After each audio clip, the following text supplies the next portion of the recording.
ശ്രീ ജോഷിയിലേക്ക് പോവുകയാണ്. അത് PTA പ്രസിഡൻ്റാണ്. ശ്രീ ജോഷി, ഇന്ന് സ്കൂളിന് കഴിഞ്ഞ 2 ദിവസമായിട്ട് അവധിയായിരുന്നു. ഇന്ന് ഈ പെൺകുട്ടിയുടെ മാതാപിതാക്കൾ സ്കൂളിലെത്തി സ്കൂളിൻ്റെ നിയമാവലി അത് അനുസരിച്ചു കൊള്ളാം എന്നൊരു ഉറപ്പ് നൽകി. അതുകൊണ്ട് തന്നെ വരും ദിവസങ്ങളിൽ യൂണിഫോം ഇട്ട്, ഹിജാബ് ധരിക്കാതെ യൂണിഫോം ഇട്ട് വരാം എന്ന് പറഞ്ഞ് അവിടെ പ്രശ്നരമ്യമായി അവസാനിച്ചു.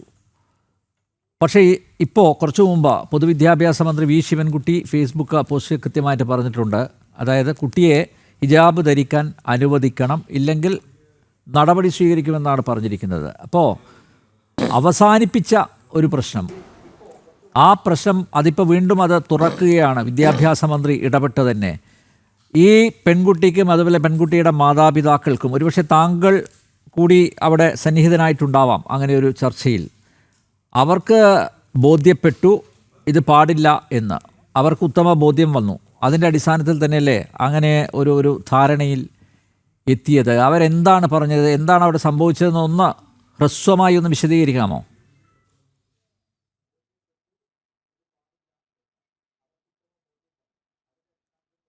ഈ പറയുന്ന ചർച്ചയിൽ PTA ഭാരവാഹി എന്ന നിലയിൽ ഞാൻ പങ്കെടുത്തിട്ടില്ല എന്ന് ആദ്യം തന്നെ അറിയിക്കട്ടെ. മാത്രമല്ല, ഈ മാനേജ്മെൻറ്റും ഇതുമായിട്ട് ബന്ധപ്പെട്ട് പങ്കെടുത്തിട്ടില്ല. അത് ഞാൻ അടിവരായിട്ട് പറയാം. ഇതിനകത്ത് സംഭവിച്ചത്, മറ്റുള്ളവർ ഈ പെൺകുട്ടിയും അതുപോലെ മാതാപിതാക്കളോട്ട് സംസാരിച്ചു തീർത്തു എന്നാണ് ഞാൻ മാധ്യമത്തിലൂടെ അറിയുന്നത്. ഇനി ഞാൻ മന്ത്രിയുടെ പോസ്റ്റിലേക്ക് വരികയാണ്. മന്ത്രിയുടെ ഒരു പോസ്റ്റ് ഏകപക്ഷീയമായിട്ടുള്ള ഒരു തീരുമാനമാണ്. അത് ഇപ്പോഴും സ്കൂളിന് മെയിലോ മറ്റു കത്തുകളോ ഒന്നും തന്നെ കിട്ടിയിട്ടില്ല എന്നാണ് ഞാൻ ഈ ചർച്ചയ്ക്ക് കയറുന്നതിന് മുമ്പ് എനിക്ക് കിട്ടിയിട്ടുള്ള അറിവ്.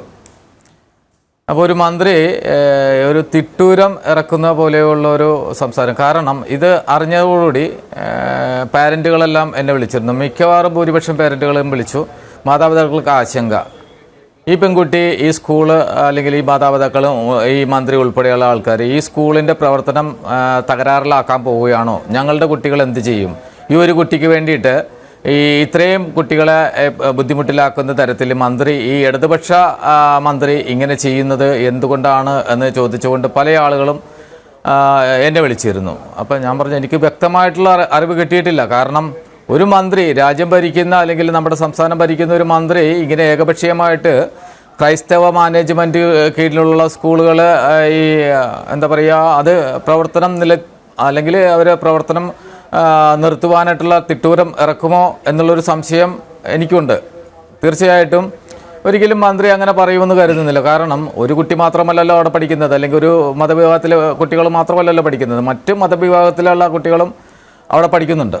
അപ്പോൾ അങ്ങനെ വരുമ്പോൾ അവർക്ക് ആശങ്ക ഉണ്ടാവുമല്ലോ. തീർച്ചയായിട്ടും മാനേജ്മെൻറ്റിനോട് അവർ ചോദിക്കില്ലേ, നിങ്ങൾ ഈ ഒരു കുട്ടിയെ അവിടെ കൊണ്ടുവന്നതുകൊണ്ട്, അല്ലെങ്കിൽ അവിടെ ഈ 8ാം ക്ലാസ്സിലേക്ക് കൊണ്ടുവന്നപ്പോൾ നിങ്ങൾ നോക്കണ്ടേ എന്നുള്ള ചോദ്യം തീർച്ചയായിട്ടും മാനേജ്മെന്റിനോട് PTA ചോദിക്കും. അതിന് ഉത്തരവാദിത്തം ഞങ്ങൾ തന്നെ ഏൽക്കട്ടെ. ഈ മന്ത്രിയും മന്ത്രിയുടെ പിന്നിലുള്ള ആളുകളും എന്താണ് ഉദ്ദേശിക്കുന്നത്? ക്രിസ്ത്യൻ മാനേജ്മെന്റ് നടത്തുന്ന സ്കൂളുകൾ, അവിടുത്തെ ഏക മുസ്ലിം വിദ്യാർത്ഥിനി അല്ലേ? മറ്റു മുസ്ലിം വിദ്യാർത്ഥിനികളും അവിടെ പഠിക്കുന്നുണ്ടല്ലോ അല്ലേ? ഇല്ല.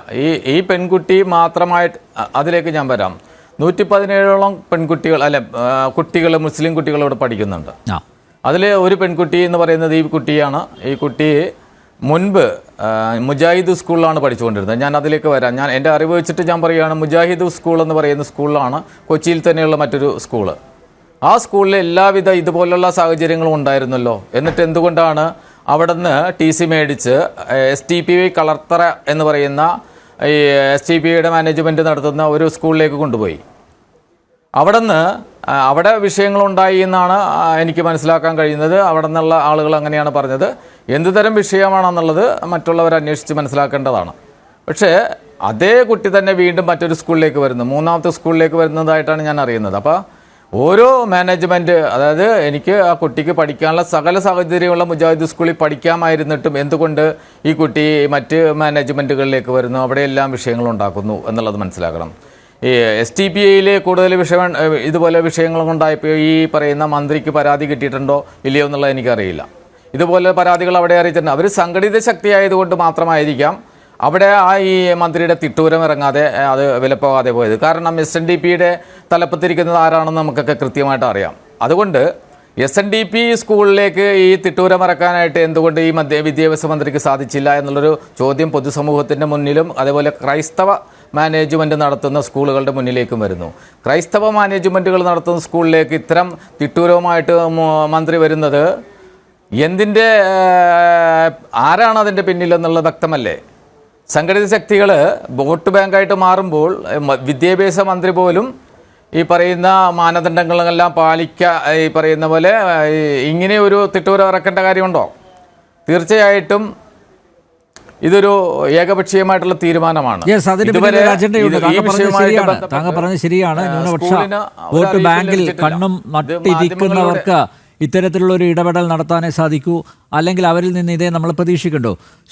ശ്രീ ജോഷി, കഴിഞ്ഞ ദിവസം ഈ സ്കൂളിൻ്റെ പ്രിൻസിപ്പൽ പറഞ്ഞിരുന്നു, അതായത് ബാഹ്യമായിട്ടുള്ള ഇടപെടൽ, പുറത്തുനിന്ന് സമ്മർദ്ദം, പുറത്തുനിന്ന് ഭീഷണി ഒക്കെ ഉണ്ടായിരുന്നു. അതിൻ്റെ അടിസ്ഥാനത്തിൽ തന്നെയാണ് ഈ 2 ദിവസം അവധി കൊടുത്തത്. മാത്രമല്ല, താങ്കൾ നേരത്തെ ചൂണ്ടിക്കാണിച്ചതുപോലെ വിദ്യാർത്ഥികൾ ആശങ്കയിലാണ്, അതുപോലെ രക്ഷിതാക്കൾ ആശങ്കയിലാണ്, അധ്യാപകർ, അനധ്യാപകർ എല്ലാവരും ആശങ്കയിലാണ്. അതിൻ്റെ അടിസ്ഥാനത്തിലാണ് 2 ദിവസം ലീവ് കൊടുത്തത്.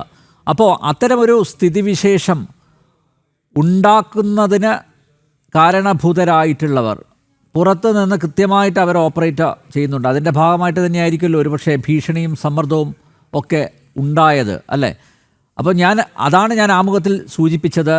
ഇത് ഒരുപക്ഷെ ആ പെൺകുട്ടിക്ക് ഹിജാബ് ധരിക്കാൻ താല്പര്യമുണ്ടാവില്ല, മാതാപിതാക്കൾക്കും ഒരളവോളം താല്പര്യമുണ്ടാവില്ല. പക്ഷേ മറ്റേതോ ഒരു സംഘടിത ശക്തിക്ക് ഈ കുട്ടി ഹിജാബ് ധരിച്ച് അവിടെ പോകണം, ക്രിസ്ത്യൻ മാനേജ്മെൻറ്റ് സ്കൂളിൽ പോകണം എന്ന് വാശി പിടിക്കുന്ന ഒരു ശക്തി പിറകിൽ ഉണ്ട്. അപ്പോൾ ആ ശക്തികൾക്ക് ഒരു അജണ്ടയുണ്ട്. ആ അജണ്ട നടപ്പിലാക്കാൻ ഈ കുട്ടിയെ കരുവാക്കുന്നു, ഉപകരണമാക്കുന്നു. ശ്രീ ജോഷി, ആരാണ് സ്കൂൾ അധികൃതരെ സമ്മർദ്ദത്തിലാക്കിയത്? ആരാണ് സ്കൂൾ അധികൃതരെ ഭീഷണിപ്പെടുത്തിയത്? കഴിഞ്ഞ ദിവസം സ്കൂൾ പ്രിൻസിപ്പൽ ഇക്കാര്യം പറഞ്ഞിരുന്നു. പുറത്തു നിന്നൊരു ശക്തി പ്രവർത്തിക്കുന്നുണ്ടല്ലേ? ഓക്കെ നമ്മൾ കണ്ടതാണല്ലോ. പുറത്തുനിന്നുള്ള ശക്തികളെന്ന് പറയുമ്പോൾ അവർ കൃത്യമായിട്ട് അവിടെ വന്ന് പറഞ്ഞതാണ്. STPയുടെ തൃപ്പൂണിത്തുറ നിയോജക മണ്ഡലം വൈസ് പ്രസിഡന്റ്. നമ്മൾ കുട്ടിയോടും പേരൻറ്റുമായിട്ട് സംസാരിക്കുമ്പോൾ കുട്ടിയും പേരൻറ്റും ആദ്യം അംഗീകരിക്കുകയും അത് വീട്ടിലേക്ക് പോവുകയും ചെയ്യും. പക്ഷേ വീണ്ടും കുട്ടി തിരിച്ചു വരുമ്പോൾ വീണ്ടും മാറ്റങ്ങളുണ്ടാകുന്നു. അപ്പോൾ നമുക്ക് മനസ്സിലാക്കാവുന്നത് പേരൻറ്റിനെയും കുട്ടിയെയും മറ്റാരോ നിയന്ത്രിക്കുന്നുണ്ട് എന്നുള്ളതാണ്. അത് കൂടാതെ ഈ പറയുന്ന പോലെ ഹലോ പറഞ്ഞോളൂ, കേൾക്കാം. അതായത് ഈ ബാഹ്യശക്തികളുടെ ഇടപെടൽ നമുക്ക് മനസ്സിലാക്കാവുന്നതാണ്. ഓക്കെ, കേൾക്കാമല്ലോ. അപ്പോൾ ഈ ബാഹ്യശക്തികളുടെ ഇടപെടലെന്ന് പറയുന്നത് കുട്ടിയെയും അതുപോലെ പാരൻറ്റിനെയും കാര്യങ്ങളെല്ലാം പറഞ്ഞ് ബോധ്യപ്പെടുത്തി വിടുന്നു. പക്ഷേ അവർ വീട്ടിൽ ചെന്നിട്ട് തിരിച്ചു വരുമ്പോൾ പിറ്റേ ദിവസം അല്ലെങ്കിൽ പിന്നീട് ക്ലാസ്സിലേക്ക് വരുമ്പോൾ വീണ്ടും അതേ വേഷത്തിൽ വരുന്നു. അത് നമുക്ക് മനസ്സിലാക്കാൻ കഴിയുന്നത് ബാഹ്യശക്തികളുടെ ഭീഷണി ഉണ്ടെന്നല്ല. പിന്നെ കൂടാതെ നമ്മൾ നേരിട്ട് കണ്ടതാണ് അവിടെ ബാഹ്യശക്തികൾ ഇവിടെ വന്നിട്ട് വിഷയങ്ങളുണ്ടാക്കുന്നതും പ്രശ്നങ്ങളുണ്ടാക്കുന്നതൊക്കെ കണ്ടാണ്. ഇത് ബാഹ്യശക്തികളെന്ന് പറയുമ്പോൾ ഇവർ മാത്രമല്ല ബാഹ്യശക്തികളായിട്ട് പ്രവർത്തിക്കുന്നത്. ഗവൺമെൻറ്റിൻ്റെ മിഷനറികൾ പ്രവർത്തിക്കുന്നുണ്ട്. അത് വ്യക്തമായിട്ട് മനസ്സിലാക്കാനായിട്ട് ഞങ്ങൾ DEOയുടെ തിട്ടൂരം ആദ്യം തന്നെ വന്നു. അതിൻ്റെ പുറകെ ഇപ്പോൾ മന്ത്രിയുടെ തിട്ടൂരം വന്നിരിക്കണം.